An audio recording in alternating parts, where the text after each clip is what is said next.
someone from Gurgaon Champions Toastmasters Club. Can you rename yourself, please? Uh, the video is coming blank. So, Ashish, did you do YouTube Live? Yeah. It's Sharath.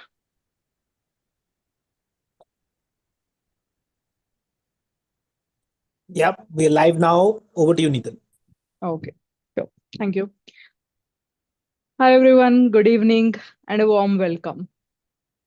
Welcome to another session of Sparkz Masterclass, where today we have a person, a woman whose presence radiates calm, clarity, and transformation. When stress knocks on your door, Bruno is the expert you want on your side. A globally recognized stress management coach, Bruno is a certified powerhouse with credentials in REBT, that stands for Rational Emotive Behavioral Therapy, CBT, that stands for Cognitive Behavioral Therapy, Holistic Health Coaching, Wellness Coaching, and NLP. NLP stands for Neuro Linguistic Programming. But beyond the certification lies a deep passion for helping people reclaim control over their minds, emotions, and lives.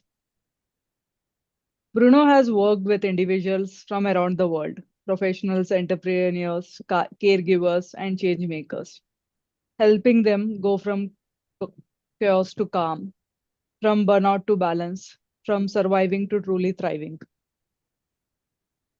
Her clients walk away not only with reduced stress, but with improved physical health, stronger emotional resilience, and a more empowered mindset, healthier, happier, more productive. That you know what is called as? That's called as Bruno effect. And today she is here to talk about a subject that affects every single of us, stress. But not just a typical take a deep breath kind of advice. No. She is here to dive deep into how we can reframe stress, understand its root cause, and turn it into a tool for growth rather than something to escape from. She'll explore the science, the mindset, and the strategies that can help us shift from reactive to resilient within whether in our careers, our relationship, or our daily lives. So if you ever felt overwhelmed, burned out, or stretched too thin, this is your moment. Get ready to learn how to transform stress into strength and pressure into power. Please join me in welcoming the brilliant and empowering Bruno. Thank Over to you. you. Thank you. Thank you. Hi, everyone. Good to be here. Good to have you Are you here. going to share the slide? Are you going to share the slide, or I should go to my slide? If you want, I can. Or are you making me? Okay. You are the presenter. You have the presenting rights. Okay. You have? You can? I think you have. Okay, so I can share my screen, right? Yeah, you can share your screen. Yeah, Bruno, you can. Let me share. You able to? Or shall I do it? There is a share icon at the bottom. Yeah, I know there's a share. Share at the bottom.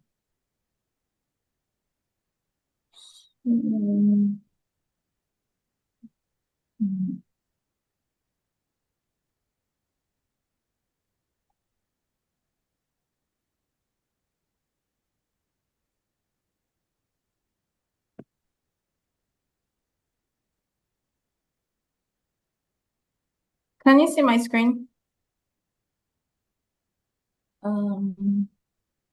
Yes, we are able to. Now we can. Sorry. Slide. Okay. I opened the wrong. Sorry, I don't think this is the.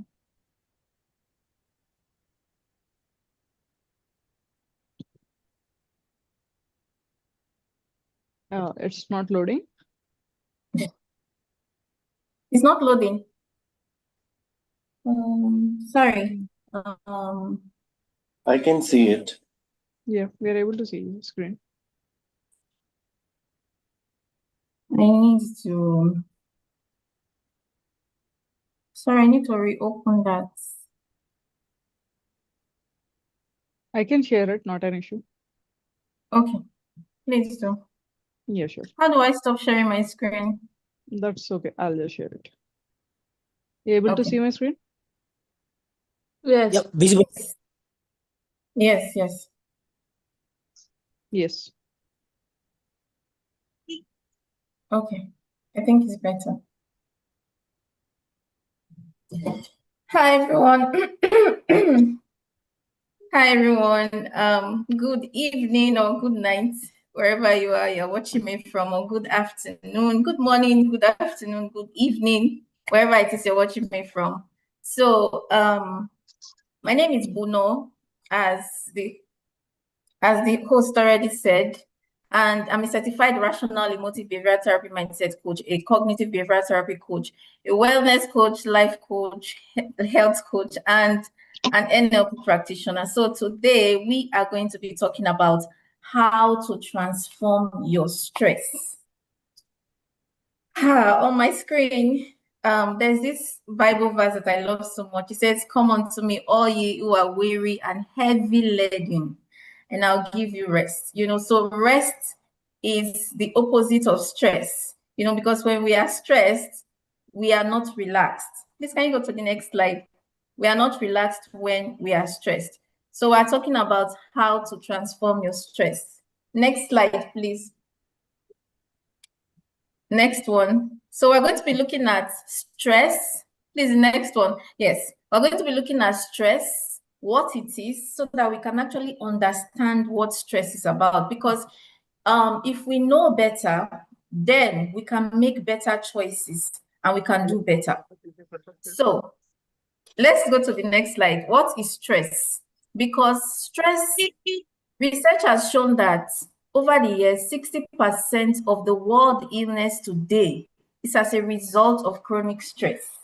So chronic stress actually affects our physical and mental health if it's not well managed. So it's imperative that we learn to manage stress. So, but first and foremost, what is stress? Stress is actually how our body reacts, adjusts, or responds to a trigger. So if, for example, you hear a gunshot, what will happen? The way you will react to that gunshot, that is what stress is about. So your body goes into a specific fight, flight, or freeze mode, and then it triggers a chain of reaction on the inside of you. So that response, the way you react or the way you adjust, like in the case of if you're in a very cold room, for example, and then all of a sudden the temperature, like while you are there, the temperature might be too cold, but over time, you just adjust to the temperature. It doesn't feel too cold anymore. You see, so you adjusted to the situation. So it's the same thing, or the way you respond when you hear gunshots, you will fly, and you will not know how you developed wings overnight. So that's what stress is about. So stress is any change in your body that causes you to react, adjust, or respond to a trigger. It's actually a feeling of physical or emotional tension. Please, next slide. And it's also any change or any challenge to the homeostasis or the balance of your body. Anything that causes an imbalance in your body is known as stress. So stress is also a disalignment, between your conscious mind and your unconscious mind. When they are not in alignment, that is also stress. So stress is also the absence of inner peace, that results to that physical and emotional tension. So that is what stress is about. And stress is not often bad. Like we always think stress is a bad thing because it has a negative connotation to it. But it is because of stress That's why we are able to eat. That's why we're able to go to work. That's why we're able to do everything that we do. Why? Because when you are hungry, for example, there's a chemical reaction that happens. What happens is that there's a drop in your hormonal level, and then your brain actually tells your body to secrete the hunger hormone, which is the ghrelin. And then what happens? You become uncomfortable and then you move. You see, that stress response is triggered on the inside, and that causes you to go and get the food to eat. You see, so that your body can regain that balance that was challenged earlier. So that's why I said stress is anything that creates an imbalance or anything that challenges the balance of your body. That is what stress is about. Next slide, please. So stress is not necessarily bad. So according to the International Labour Organization, it says that stress results in the deaths of nearly 2.8 million people, especially workers, every year. And toxic stress is also the #1 silent killer. Why? Because it's also it's stress that actually leads to high blood pressure, high cholesterol, basically cardiovascular issues, and so many other health challenges that we have today. Next slide. So that is why, next slide, please. Like I've said this before, that 60% of our stress, 60% of the world illness today is as a result of chronic stress. So it's imperative that we learn to manage stress, because if it's not well managed, all those chronic sicknesses and diseases that we experience today, be it the cardiovascular issues, the diabetic issues, the digestive issues, the hormonal issues, all of these things are as a result of chronic stress. So it is therefore imperative that we learn to manage stress effectively. So let's look at the different types of stress.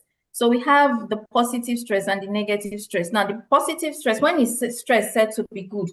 Stress is said to be good when it actually leads to constructive behavior, when it keeps us safe, when it helps us to survive, because it is stress that helps to keep us safe. Like I said in the scenario I described earlier about hearing gunshots and running to safety, that it is the stress response. It is the stress that actually helps to keep you safe in that particular situation. If you were not reacting to that, then you probably will be exposed to danger, and that could be fatal. So stress is said to be good when it helps to keep us away from danger, when it helps to keep us safe, when it helps to bring the resilience in us. Sometimes you want to do some things, but maybe you've been putting it off, and then all of a sudden you don't have so much time anymore, and then you have just one day. You'll be surprised that something that you thought would take you like 20 days or 1 month to do, you achieve it in one day. Why? Because you were under pressure, you were under that particular stressful situation or pressure. At that time, you gave it your all and you achieved the great feats. So stress is said to be good when it helps to keep us safe. Then we have the negative stress, which is the distress. And the distress is when stress is said to be bad or negative. Now, when stress is negative, it leads to sicknesses and diseases, like we already said, physical or emotional issues, physical or mental health issues. So, and then we also have what we call the short-term stress and the long-term stress, which is the chronic and the acute stress. So short-term stress is when it's for a short period of time. And that is what stress is supposed to be about. It's supposed to be short-term. But if it continues for a long period of time, then it leads to chronic stress. Next slide, please.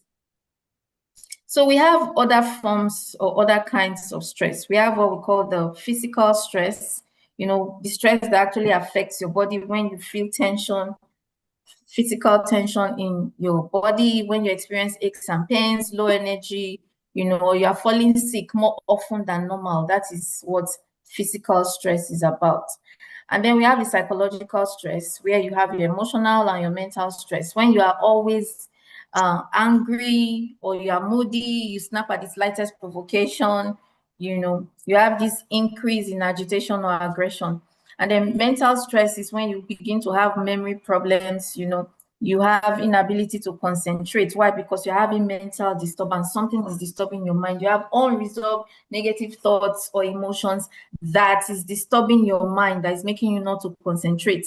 You might decide that you want to go into the room to pick up something. By the time you get there, you realize that you're like, what did I come to pick? What did I come to pick? You see, you have memory issues. That is mental stress. Then we have the behavioral stress, where that's this kind of stress that actually affects your behavior. An example is when you're always procrastinating, know that you are stressed because you have linked pain to doing that particular thing. That's why you're always putting it off. When you experience sleeplessness, when you experience change in your appetite, either you are overeating or you are not eating at all because you are having mental disturbance, or you are beginning to isolate yourself, or you are beginning to have addiction to drugs and alcohol and all of those things, that is behavioral stress. So when you begin to engage in behaviors like this, know that you are stressed. Then we have the psychosocial stress, which is the stress that affects your behaviors, your relationship. Now, we are talking about your relationship with yourself and your relationship with other people. Now, if you don't have a good relationship with yourself, it will have a ripple effect on the relationship that you have with other people. So this kind of stress that comes from the relationship with yourself and with other people is known as the psychosocial stress. Then we have the psychospiritual stress. This one is the kind of stress that comes from your lack of spirituality or goals or visions or values or purpose. When you don't know what your values are, or you know what your values are, but you're not living your values, or you don't have compelling goals, you don't have a vision for yourself, you don't know what your purpose is, or you lack spirituality. Next slide, please. That is what we call the psychospiritual stress. So how can you identify your stressors? What are your stressors? Your stressors are the things that actually cause you stress. So how can you identify them? How can you know that you are stressed? Because sometimes you can be stressed and you don't even know that you are stressed. Excuse me. You don't even know that you are stressed, right? Because sometimes you can just be angry for no reason and you don't know why you're angry. You see, that's because the stress response has been triggered on the inside. So how can you know that you are stressed? One, when you experience negative thoughts. Like I said earlier, when you have unresolved negative thoughts or emotions, then that is one of the ways for you to know that you are stressed. Then two, when you are easily irritated, and you snap at the slightest provocation. Then the third one is when you have this unsettling feeling in your stomach, that's another way for you to know that you are stressed. Next slide, please. Then also, when you experience increased heart rate, you lack focus and concentration, you experience tiredness and fatigue, and then you have decreased energy level. These are the ways for you to know that you are stressed. Then you can easily find out what is causing these things and identify them to be your stressors. Now, when we say these things are your stressors, it doesn't necessarily mean that this is how to identify your stressors. When we say something, next slide, please. When we say some things are your stressors, because we're going to be looking at the 4 basic stressors. When we say these things are your stressors, it doesn't necessarily mean that they are the cause of the stress. Because most times, if, for example, you say it's money because you don't have enough money, that's why you are stressed. Is it really the absence of the money that is causing you stress? You see, because the truth is, it's not the absence of the money that is causing you stress. It's your thoughts about it that is causing you stress. So these are the 4 basic stressors that is common to everybody, which is health, money, relationship, and time. Now, for health, when our health is challenged, every other thing becomes meaningless to us. You see, and when you are having health issues, the stress response will be triggered already. So it's important that we learn to take charge of our health. And we're going to be looking at some of the ways to do that maybe much later, by adopting a healthy lifestyle.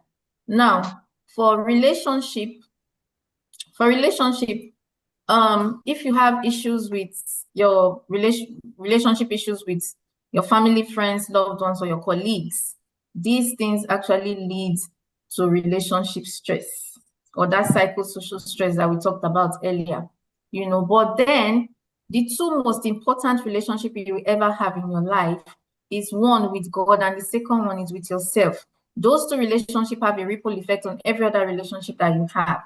And then money, when we have financial issues, we have overwhelming life responsibilities, the thoughts about these things, our negative thoughts about these things, because we don't see our problem as they are, we see it far worse than they are. So our negative thoughts about these things will create stress for us. Then we have time problem. When we focus our major time on minor things that are not so important to us, and then we focus our major time on minor things and then our minor time on major things. Please, next slide. That will lead to stress. So these are other kinds of stress: your environment, physiological condition, lack of sleep. When you're hungry, you've heard that a hungry man is an angry man. Life changes or life challenges, midlife crisis, all of these things. Next slide, please, can actually lead to stress. You have overwhelming life responsibilities. Next slide. Uncertainties about the future, indiscipline, and a whole lot more. So let's look at the stress response. How is stress created in your body? Next slide. What happens when you are stressed? So this is actually what happens when you are stressed. Now we have, stress is actually our nervous system. Our stress is connected to our nervous system. And for the central nervous system, we have the brain and the spinal cord, which is further divided into the peripheral nervous system. Our nervous system, we have the central nervous system and the peripheral nervous system. Now, the central nervous system consists of the brain and the spinal cord. Then from the spinal cord, you now have what we call the peripheral nervous system. Now, your peripheral nervous system is now further divided into two: your autonomous nervous system and your somatic nervous system. Now, your autonomous nervous system is responsible for all your involuntary actions, like the beating of your heart, digestion of your foods, twitching or moving of your muscles, and so many other things. So all the involuntary actions that is happening in your system is responsible for it. Then we have the somatic nervous system, which is responsible for your voluntary action. If, for example, you were to hold a hot boiling water or pot, for example, and it's very hot, it's burning, what will happen? Your somatic nervous system will set in and cause you to bear the pain of the hotness until you drop it in a safe place so you don't spill the water on your body. So now your autonomous nervous system is further divided into two, which is the parasympathetic and the sympathetic system. Now, the sympathetic system is where you now have your fight or flight response. Then the parasympathetic system is where you have your rest and relaxation. So right now, your body is in a relaxed state, right? You are resting now, so you're having rest and relaxation. So your parasympathetic system is at work. Next slide, please. So when, for example, you hear gunshots, what usually happens? This is exactly what I was describing earlier about your central nervous system and the peripheral nervous system. When you hear gunshots, what usually happens? Your pupils will dilate, your eyes will open wide. You try to take in the whole scenario that is around you. What's going on? What's happening? Right? So your pupils will dilate, and then your blood vessels will constrict in your hands, your feet, and your guts. And then oxygen will be sent to your vital organs, to your muscles, actually, so that you can actually have energy to either run away from the danger or run towards the danger. At that time, your reproductive system shuts down. You see, that is why it could lead to hormonal imbalance. Continuous stress could lead to hormonal imbalance because your reproductive system shuts down that time. Your digestive system also shuts down. Then your muscles become tense. So that's why over time you experience aches and pains in your muscles. And then your heart rate increases faster than normal because it's trying to pump blood, send blood to every part of your body. So the thinking part of your brain also shuts down, and then the primitive part of your brain is activated. So your mood also takes a downturn. So that's what usually happens when the stress response is triggered. Next slide. So that will happen so that you can run away from the danger or run towards the danger to try to save the situation. So this is everything I've been describing. Next slide, please. So if you have been able to put out the fire, for example, let's say you hear fire, fire, fire, and you run towards it and you put it off. What will happen is that these processes will reverse back to its normal or original position, where your heart rate will slow down to normal, your breathing will also slow down, because initially you were breathing faster than normal because we're trying to take in more oxygen to every part of your body. So this is how stress actually affects your mind, your emotions, your body, and your behavior. You know, you worry excessively, you don't think straight, you make you make decisions that are not beneficial to you, you know, then you're prone to accidents, you experience sleeplessness or nervousness, you know, and then all of these things that you are seeing on the screen. Because of time, I may not be able to go through everything, but this is how stress affects your body, your mind, your behaviors, and your emotions. Next slide, please. Okay, so this in a nutshell, this is what I was saying. It will increase your blood pressure. It will lead to high blood sugar, increase your heart rate. It could lead to indigestion and heartburn, you know, because remember, when the stress response is triggered, your digestive system shuts down. So if you were eating before, it shuts down. So that could lead to indigestion, low sex drive or low libido, irregular periods, fertility issues. Your immune system becomes compromised. That's why for some people, they fall sick more often, you know, because your immune system reduces. And then you could gain weight, especially in your visceral region or your belly. And then it could lead to brain fog because obviously you're not thinking straight. You have memory problems. It could lead to insomnia, mood change, headaches, or aches and pains. Next slide. So let's talk about, next slide. Let's talk about how to manage stress. How can we manage our stress? So the first step towards changing anything is awareness. You have to know, because if you don't know, you cannot find what you're not looking for. So that's the first step to changing anything. You have to know that you are stressed and you need to manage your stress. Next slide. So the first thing I want to talk about is mindfulness. Now, we all know what mindfulness is about, you know, and it's important because mindfulness is just being present in this moment, you know, learning to observe your thoughts, your feelings, and your behavior without judgment or condemnation. That is what mindfulness is about. Because oftentimes when we are stressed, we are not here in this present moment. We are always in the past or in the future. So we do things mindlessly. That's why they'll tell you, be mindful of what you are doing. Focus. You see, that's because you lose focus in this present moment, and then you are doing things mindlessly. So practicing mindfulness, practicing being present in your daily life, in everything that you do. If you are sitting down here, you are walking, be present here. You know, notice how you are feeling, the thoughts that is going on in your head, how you are feeling, and your behavior. You know, all these things. By the time you begin to practice mindfulness, both in your food, your sleep, in everything you do, basically, you know, if you start to practice that, it will help you to focus more in this present moment and let go of your worries and anxiety that is causing the stress for you. So that is why mindfulness practice is very important.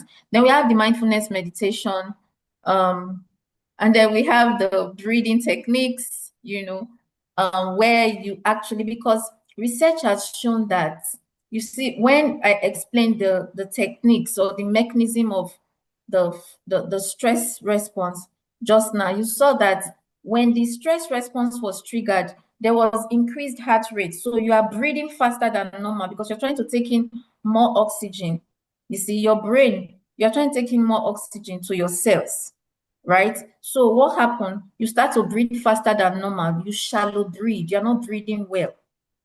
So, and if you notice, breathing is very essential to life because you are taking oxygen to your vital organs and muscles.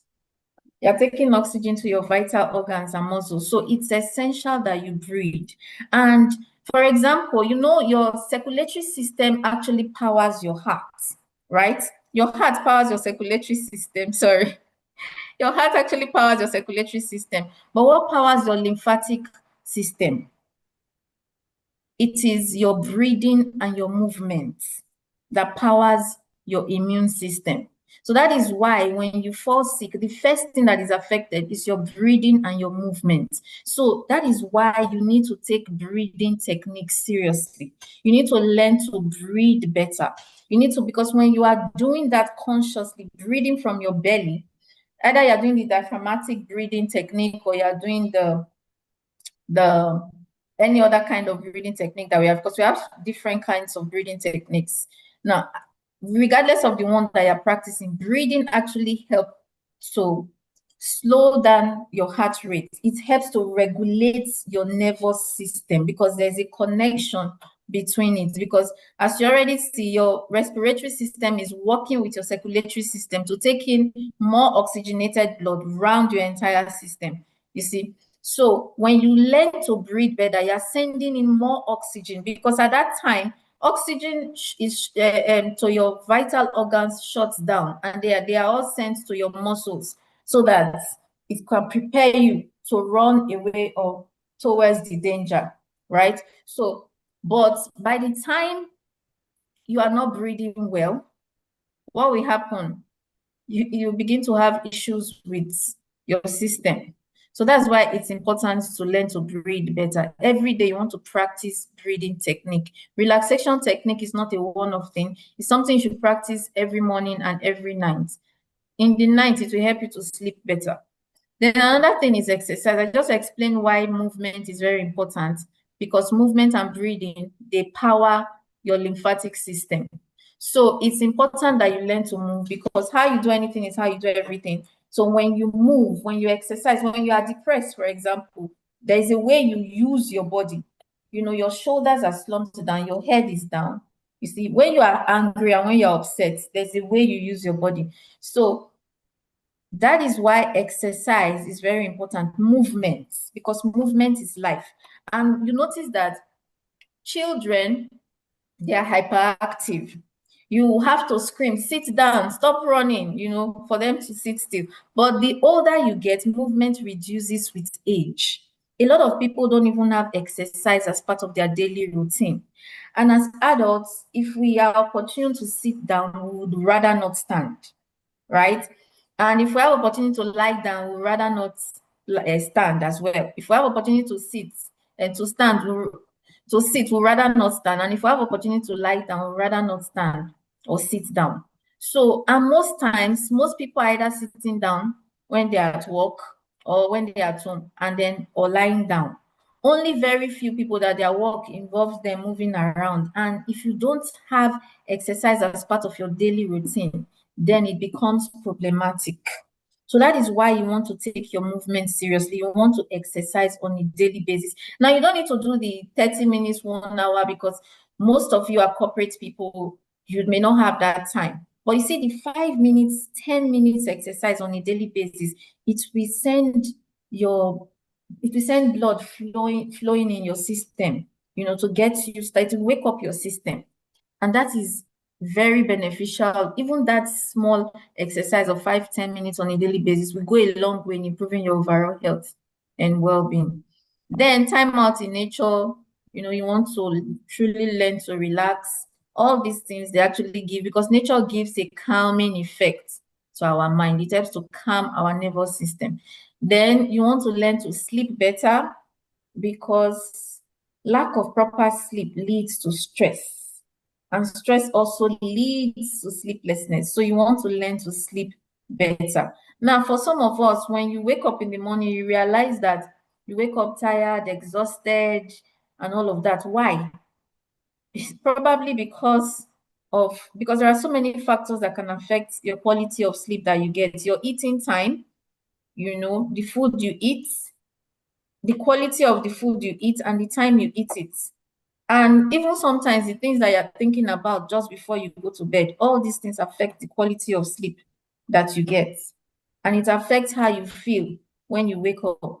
So that's why I was saying, if you practice relaxation techniques before you sleep, it will go a long way to improve your overall health. First thing in the morning and last thing in the night, because you want to relieve all those tension that were built up. Because during the day, as you go into your day, you were exposed to pollutants and stress, stress from the challenges that you faced during the day that left you frustrated, angry, disappointed. All these emotions, these are emotional stress. They created tension inside of you. They created emotional and physical tension. You see, that was building up over time during the day. So later in the day, you're supposed to let go of those things. You're supposed to de-stress. So stretching is another thing that can actually help you to de-stress. You want to learn to relax your muscles, to release those tension from your system. And that is why you should practice relaxation techniques just before you sleep as well, so that you can sleep better. So you also want to sleep according to the natural body cycle to optimize your health. Maybe in another meeting, we'll talk about that, natural body cycle, and how to eat and sleep better to optimize your health. Then you want to connect socially with people, because one of the things that you saw in behavioral stress is isolation. When you are stressed, you feel like nobody cares, nobody understands you. And then the next thing, you shut down. Some people, they avoid people, avoid everything. So you avoid your family and friends. You don't want to connect with them. Why? Because you feel withdrawn. You feel like nobody understands you, nobody cares. So you want to connect socially. If you are experiencing stress, if your stress becomes too overwhelming and you know you cannot talk to people, please seek professional help. Very important to seek professional help if it becomes too overwhelming. But otherwise, you should connect socially with people. That will actually help you, because as humans, we are not created to be an island of ourselves. We need human connection to thrive, to grow, and to thrive. Then eating well is also very important. By that, I mean eating balanced diet, eating more fruits and vegetables, because the problem is many of the foods that we are eating today, because of the way they were grown and processed with fertilizers, herbicides, and pesticides, all these chemicals, the nutrients are halfway gone before they get to us. So that is why it's important that you supplement your diet, or you try to eat more unprocessed foods, limit sugar, refined sugars, and then eat more fruits and vegetables, reduce caffeine intake or any other kind of stimulant. So all these things will help you manage stress better. Then make a list. You want to prioritize your time, track your time, so that at the end of the day, you're not wondering, where did the time go? Because you were busy from morning till night, but at the end of the day, you start to beat yourself in your mind. Your negative chatter box become activated, and you're beating yourself. You're like, you didn't try. Why did you do this? Why did you do that? You didn't spend your time well. Why? Because you probably didn't work from a list. You didn't have a plan for the day, and then other people took your time. Or sometimes you did not create healthy boundaries. So when people say, do this, do that, do this, you said yes without saying no to them. Learning to say no when you are supposed to is very key, because that will help you to manage your time better. Next slide. So the last thing we want to talk about, or second to last thing, is emotional management. Managing your emotion is very key, because many times we are reacting by impulsively, and this is our default automatic response to situations. That's our emotional outbursts, So a lot of times we are just reacting impulsively without considering whether our response is beneficial or destructive to the people that we are interacting with, So don't suppress your emotions. Allow yourself to experience and process your emotion in healthy ways. So, but for that to happen, you need to understand your triggers. What are your emotional triggers? There are things that actually spark up intense and overwhelming feelings on the inside of you. That is what emotional triggers are. Next slide. So, and these are ways, next slide, please. These are ways that you can actually manage your emotion better. First, you need to identify your emotions, because sometimes you are feeling something, you don't know what you're feeling, you're just sad, but you don't know why you're sad. And so you need to identify what you are feeling. You need to acknowledge it. Don't suppress it, because we have 4 ways of dealing with our emotions. We're either suppressing it or avoiding it, or denying it, or we are using it. So you want to use it, because every other way I've described, they are unhealthy ways to deal with our emotion. It's only when we use it and learn from it, that is when it's beneficial. So you want to identify, in order to use it and learn from it, you want to identify your emotions, acknowledge your emotions, get curious about your emotions. What is this? Because your emotions are not bad. It is our judgment that makes it good or bad. They are just action signals on the inside of you. They are just sensations on the inside. So it is our interpretation that gives it meaning. Next slide, please.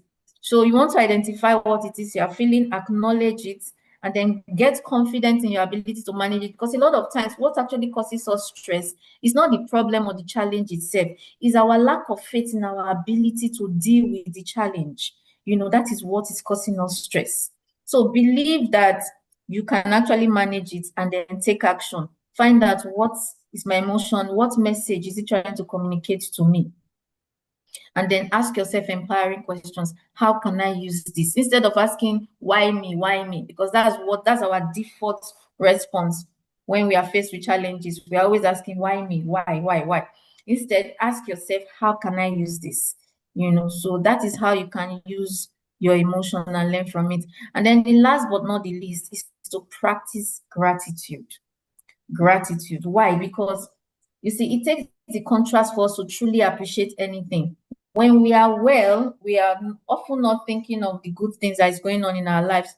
Instead, we're thinking of our problems, we're thinking of our problems, what we don't have, our needs and our wants. That's what usually happens. So, but we don't need to wait for the contrast to truly be grateful for anything, to truly appreciate anything. So every day you want to be grateful, because you can have many things going on well in your life currently, but you can decide to choose on the one small thing that is not going on well. You see, so gratitude will help to shift your focus and improve your concentration. So these are some of the ways that you can manage your emotions. Because of time, we'll not be able to talk about the other techniques to managing your emotion. Next slide. I think at this point, I think we'll just stop here so that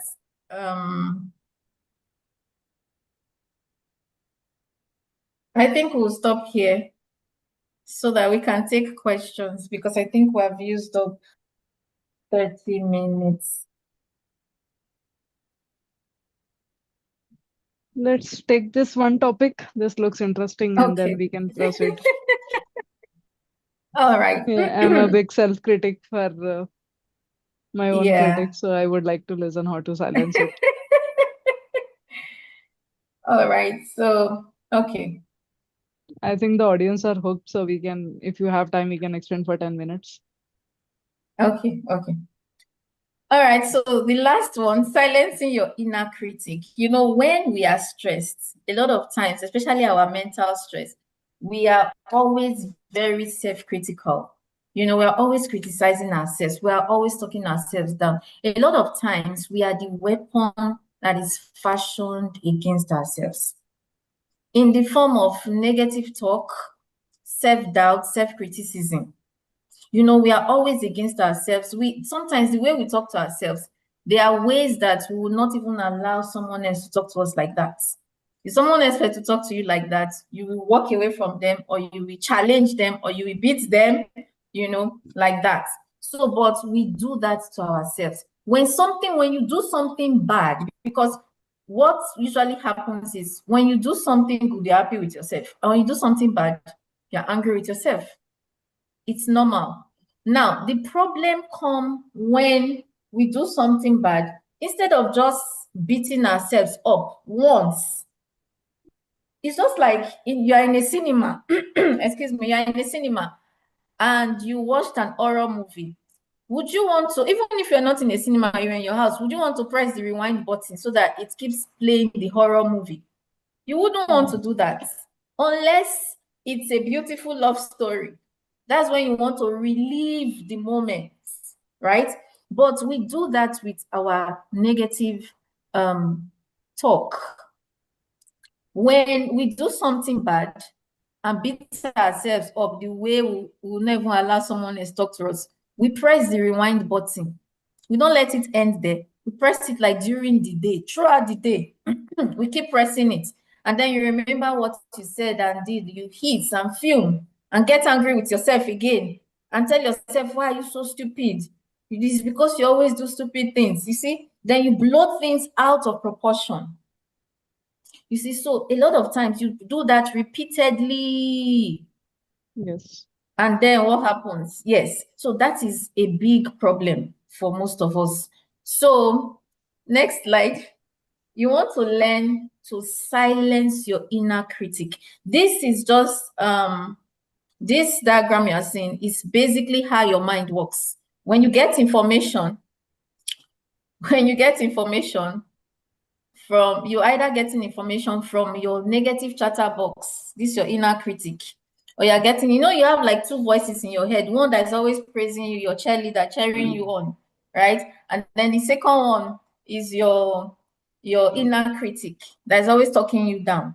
So you're always getting, so it's either, if you are listening to one, whatever you focus on magnifies. So if you're listening to your chatter box, you will create worst case scenario. You will do what we call catastrophizing, create worst case scenario, create doom of many, many bad things that could happen. Or you criticize yourself and dig up past references of times when you did similar things that were bad, to use it as evidence to support your claim that you're a bad person. You even begin to tell yourself that you're a bad person. That's why you did these things. You see, so many times you don't want to do that. You want to be your cheerleader, your best friend.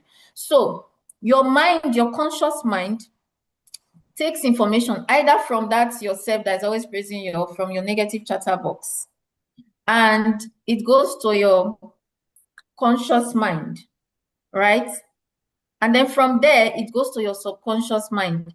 And from there, physically to your body, internally, it will create emotional reaction. Your thought pattern, it will create emotional reaction and your behaviors. Then externally, it will cause you to attract more of that thing that you're focusing on. So that is why, for example, you started, let's say something happened, maybe you had a fight with your spouse before you left the house, and you're angry, you carry that aggression and you're just repeating. Then you press the rewind button in your head, you start criticizing yourself. You press the rewind button in your head and you're like, why did you do this stupid thing? Because you're always stupid. That's how the other day you did this, you said that, you said this, you said this, you said that. And then while you are going, the next thing, you probably had an accident or something else happened, something bad again happened. Why? Because externally, you were giving off that energy, that negative energy. So you begin to attract more negativity. And then from that one to another and to another. And then the next thing, at the end of the day, you say, well, I had a bad day. You see, but because you were not really conscious, yes, because you were not conscious, you were focused on those negative things. So how do you overcome this? How do you silence your negative chatter box? So you can do that by changing your focus or changing your physiology. Now, changing your focus is practicing gratitude, like I talked about earlier, is to practice self-love. Another way is to practice self-love. So learning to love yourself. When you talk about self-love, you also want to talk about self-acceptance, because self-love are those things that we like about ourselves, and then self-acceptance, they are those things that we don't like about ourselves. So you want to learn to accept those things. So it's learning to love yourself unconditionally, your flaws and all. Not postponing it and saying, when I start to do things right, I will love myself. When I do this, I will love myself. No, it's learning yourself unconditionally. Because think about it. If you're in a relationship with someone, you want the person to love you unconditionally, right? But for yourself, you're not doing the same thing. So you want to practice self-love. You want to be compassionate with yourself. You want to, that is not to say you should let yourself off the hook when you do something bad. No, beat yourself. Make it painful, beat yourself, but do it just once. Don't press the rewind button. Beat yourself, tell yourself, how can I do better next time? How do I prevent myself from repeating this error? You see, then put strategies in place to ensure that you don't do it again.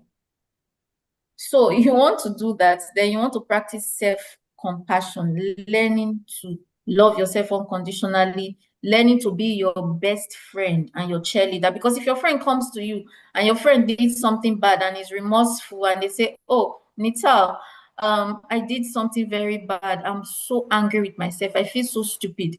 What will be your response to your friend? Will you say it's because you're very stupid and you do stupid things, that's why you always do bad things? No, you wouldn't say that.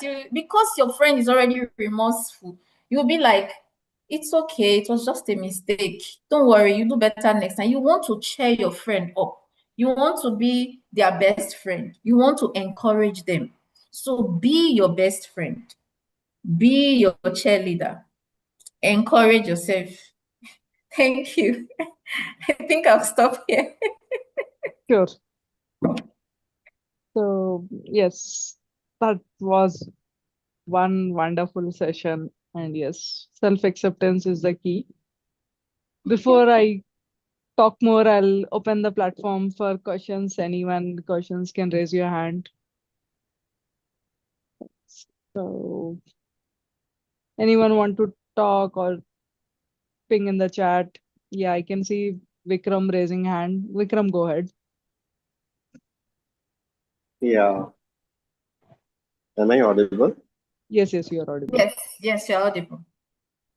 All right. Such a mind-blowing session, madam. I really enjoyed it. Each and every slide opened up a big, what I can say is wisdom, the channel of wisdom, I would say.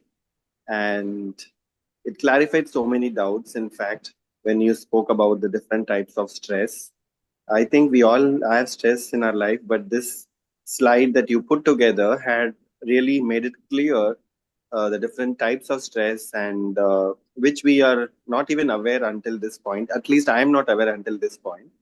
There's a lot of different types of stress which, from time to time that I have been facing, and I didn't even know that this is, this is because of this and that, and it's really mind blowing. And my question to you is, you said about the positive and the negative stress. Like, how do we really keep track of these? Because stress is stress, right? So it affects us.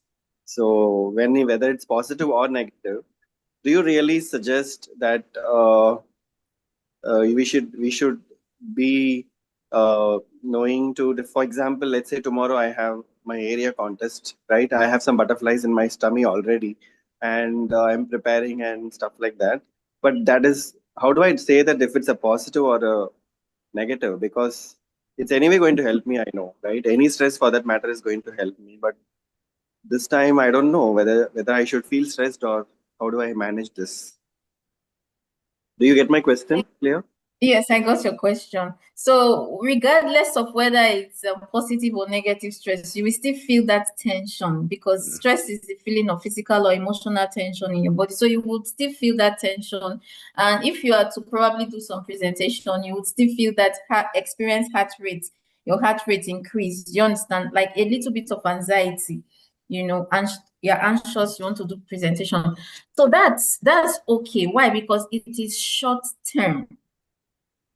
So stress is not, yes, when it's short term, it's okay, because after that moment passes, if, for example, let me give you an example. Let's say your boss calls you and he gave you work to do earlier and you've not done it, but then you hear that Vikram, your boss, is calling you. You start to have palpitations. You're like, why is he calling me? Is it because of this thing I've not finished? Is it because, do you understand? So you are anxious, your heart rate starts to increase, and you're wondering, hope it's not because of this, I've not finished. You're anxious. By the time you get there and he tells you, oh, I just wanted to give you these gifts, you'll be like, you will heave a sigh of relief. That's because you've been holding your breath, but you didn't know. But then you see that was short term. As that moment passes, your system will go back to normal. Your heart rate will slow back to normal, right? And then your breathing will also go back to normal, because initially you were shallow breathing. You were not breathing well. You were holding your breath and you didn't know. That's why you heave a sigh of relief. So it will go back to normal. The problem happens, the problem is when these processes does not reverse back to normal, or you're having what we call the episodic stress, short-term stress continuously. Because the problem again is our brain cannot tell the difference between real threats, imagined threats, big challenges, and small challenges. It interprets all challenges as threats. Yes, so that's where we have a problem. But as long as it's short term and it's not reoccurring frequently, then it's okay. Okay. Then it's okay, because that is what will help you to build. You see, when something happens, for example, and you're able to scale a fence that ordinarily you would not be able to scale, what will happen? It will help to build your self-confidence. You'll be very excited. After that incident, you feel excited. You will be very happy with yourself. That will boost your self-confidence. It will help to build your resilience. It will also help you to survive better. You see, it's bringing out the good things in you. That's when we say it is a good stress. That's how you use your stress. But when you make it long-term, that's where you have a problem. Okay. Yeah. All right. Thank you so much, ma'am. I really appreciate your time, and You're welcome. it's a nice session. Thank you so much. Thanks, Vikram, for asking that question. Many of us are from Toastmasters, and they do get that feeling when they have to go on stage and give their speech. So it will help us, all of us, with your This is the question. first time I'm going to appear on in person. So otherwise, Oh, wow. online is different, but in person is always different, right? So, Yeah, I agree. So all the best for your speech tomorrow, and do share us the feedback in the group. How did thank it you. go? Sure. Thank you. Ashish, I see you're raising hand. So over to you. Yeah, congratulations, Vikram, for going on to the area level, and wish you all the very Thank you. best. I have been through that very recently, and I can completely feel the kind of feelings you are having. Wish you all the very best. So my Yes, question is, thank to be, so firstly, thanks. Like I think Vikram mentioned, this is a topic which is so deep, and I mean, I, I just wonder. We have education, and all of us have qualified and educated for more than 15-20 years, and still these kind of topics are never taught. And nowadays, I'm only kind of happy that youngsters are, at least my son is having life skill as one of the subject, and hopefully these topics, the awareness around them goes up. And my compliments to you first for covering sharing this very relevant and important topic with all of us. And my question is, like you very rightly said, that a lot of stress come from relationship. First, our relationship with ourselves, and our relationships with other. Whether we like or not, we end up receiving a lot of stress and perhaps giving a lot of stress also in relationships, right? Whether sometime consciously, sometime unconsciously. And not all that is good, because, like you said, short term is okay, but if it persists, it can really, really have problems. So my question is a tricky one. Any one tip which you like to give us to kind of relieve this relationship stress? Like somebody said something to you, or you, and in a rage of it, say something to someone. Is there any tip which you'd like to share with us that can help us address this and manage this stress? Yeah, so for relationship stress, although we'll not be able to cover everything today, maybe another time somewhere, but for now, just it's important that we learn to communicate assertively. Assertive communication is standing up for your rights without infringing on the rights of others, learning to communicate clearly. Effective communication is very key. Because the meaning of a communication is the response you get. So you need to adopt this belief that the meaning of a communication is the response you get. So if you are not getting your desired response, then you want to change your mode of communication. Maybe you want to change your voice tonality, your gestures, your language, your words, all these things. You want to change them until you get your desired response. Now, I talked about how your relationship with yourself has a ripple effect on others. So if you don't have a good relationship with yourself, it will have a ripple effect on others. If you are always self-critical, like we talked about silencing your inner critic, if you're always criticizing yourself more than normal, and then you always talk yourself down, you're always negative, it will also affect other people, because your perception of yourself, how you see yourself, determine how you're going to be relating with other people in the world. So if you don't have a good relationship with yourself, you're not going to have good relationship with other people. So every day you want to check in with yourself. You want to build your relationship with yourself, same way you build your relationship with your spouse or whoever it is that you're in a love relationship with. You always want to talk to them. You want to spend time with them. You want to also spend time to build your relationship with yourself. You want to check in with yourself. You want to know how you're feeling. You want to manage your emotions. You want to understand your triggers. Because when you are able to understand your triggers, then you'll be able to better manage them, because emotional intelligence is key when you are communicating with other people, understanding your emotions, understanding other people's emotions, and then practicing emotional regulation. So all these things, they matter a lot. These are the things that will help you. So maybe in another meeting, we'll talk about the words that you use maybe to de-escalate conflicts, because you're always going to be having conflicts with other people. These are the things that will lead to stress. How you can de-escalate conflicts. We'll talk about transformational vocabularies, the words that you use to intensify or reduce, to increase or reduce the intensity of your emotions, like that. So in another class, we'll talk about it, because really the time is short for us to cover. We did not go in depth to the different kinds of stress that we have. Absolutely. So on a time check, do you want to take a couple of more questions? I see Dikshita and Puneet raising hand. Dixta has a question. So do you want to take it up? Like it all on you. We are okay for any amount of time. So No, we'll talk about it. We'll talk about it in another time. no, you want to We'll take a have question another from meeting. Dikshita? Yes, Dikshita and yes. Puneet. Question. Yeah. Yes, Dixta. Yes, please. Yeah, Dikshita, go ahead. Please ask your question. Hi, how are you doing? I'm very well, thank you. So basically, right now I'm at a phase of my life where I'm quite unsure about a lot of things. So in the morning, whenever I get up, I wake up with a lot of anxiety actually. So basically, after that, once I start working, then I'm fine.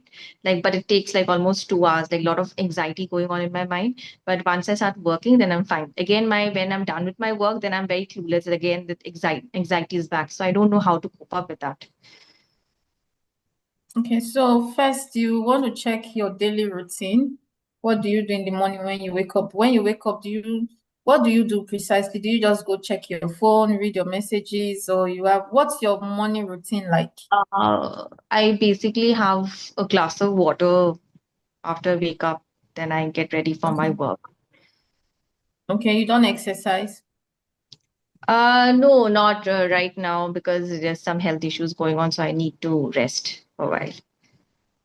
Okay. But Okay. evenings I go for a walk, then I'm fine. But once again, so basically whenever my mind is free, then it's crazy. Okay. That is the thing. So yeah, you need to exercise still. You can stretch, even if even if you have health challenge, you can practice breathing technique, you can do stretching, simple things that will not put a strain on your health, or that will not Okay. yes. And then also you want to check what you are thinking about, because our thoughts determine how we feel at every given point in time, and that affects our decision, and that determines our behavior.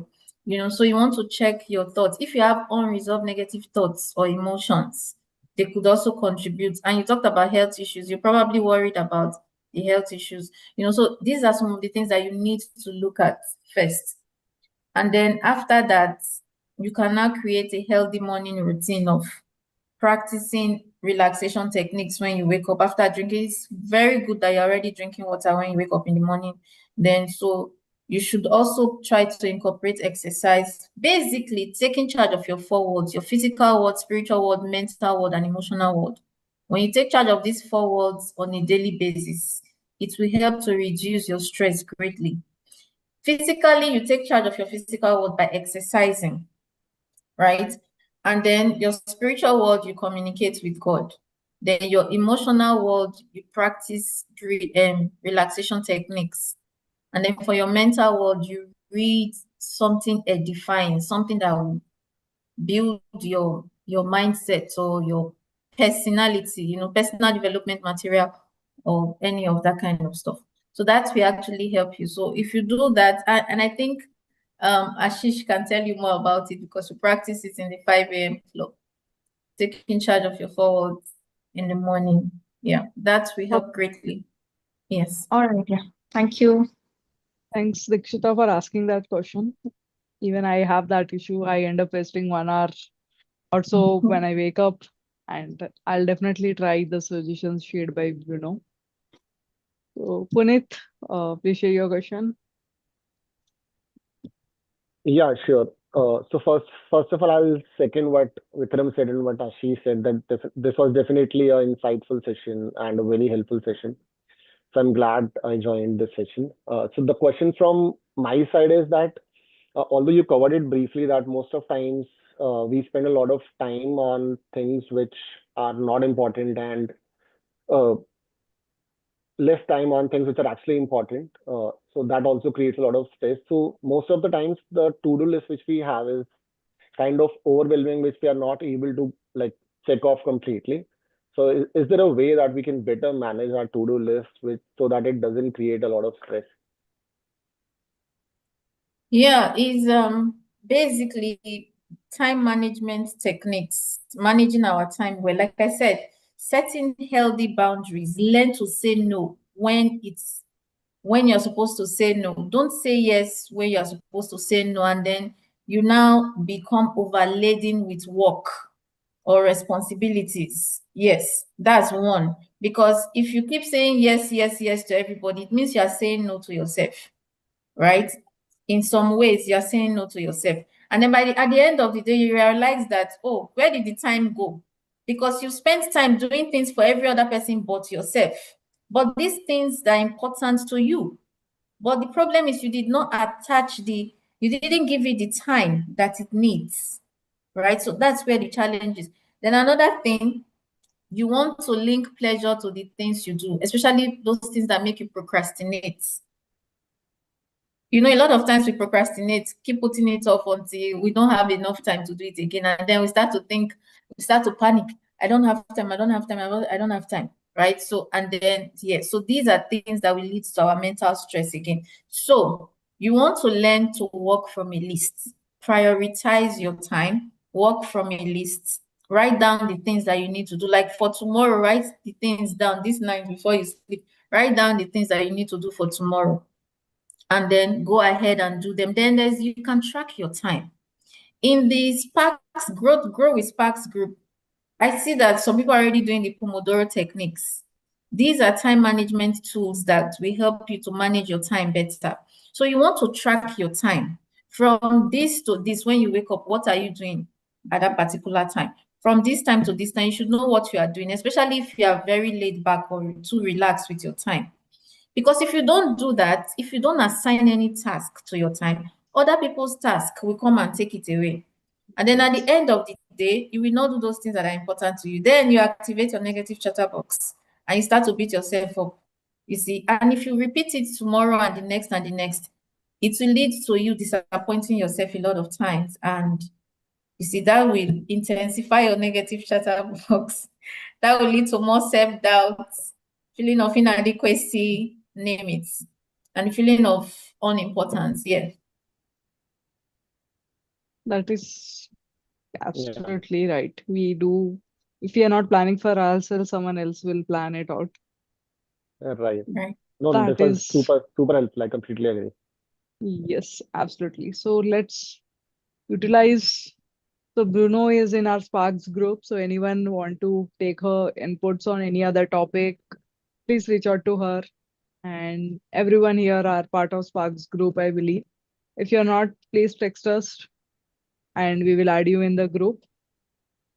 So with the closing remarks, I would say it was a wonderful session, and I believe everyone here who had joined Yeah. will be immensely grateful for you. We have already completed 4 months of this year, so let's make the next 8 months to be productive and stress free. And Stress Guru is with us.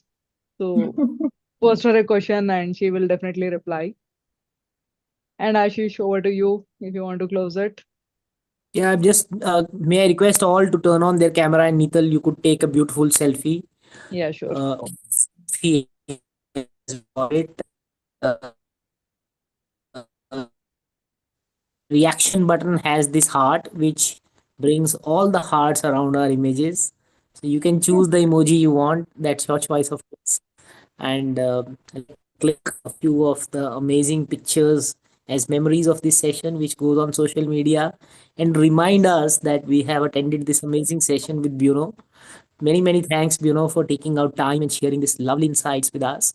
I think not only we'll be thanking you, but also many of our relatives and many of our near ones will be thanking that, oh, what has Definitely. happened to this guy? By the way, one of the person, without naming, took a took a took a 21-day challenge in Sparks not to blame her husband. So I wish my wife also takes that soon. So yeah, but that's a personal wish. I don't know when it will come true, but just to share, these are simple ways by which we can avoid spreading stress around. And Bruno has shared those amazing tips with us today. Yeah, She is definitely. available, mentioned as a coach to all of us. Anybody willing, please text us. My number is there in the chat box, and we'll be happy to add you in our group or give the number of Bruno who can give you one-to-one coaching. Thanks so much, Bruno. Truly grateful for you sharing all these insights with all of us. Thanks for Nital, having me. Ma'am, you have a really shining skin. yes. So there's a compliment from Kushbu. She's saying you have a shining skin and a bright smile. Thank you. So Which last question, it, any book suggestion you want to give us so that we can get started on this journey? Um, no, I just first of all, increasing our awareness is very key. Awareness of our thoughts, basically just practicing mindfulness, being present. Because when Okay. we are not present, we tend to become worried about things in the past, either with regrets of things we failed to do or we did, or we are anxious about the future when we are not present in this present moment. We're thinking of worst case scenarios, or we're thinking of many what if things that may or may not happen. So being practicing mindfulness is very important because that will help us to stay in this present moment. And it's like a muscle. The more you practice, the better you become at it. So when you are stressed, you can easily identify your stressors. You can easily tell that, oh, this is what something that is stressing me out. So becoming more aware. It's like going on a self-rediscovery mission. Yeah. Yeah, true. With this, we'll end today's session. And thanks everyone for joining. And thank you, Bruno, again for the All wonderful right. session. Bye. Have a Thanks nice for having me. All weekend. right. Bye, Bye. everyone. Bye.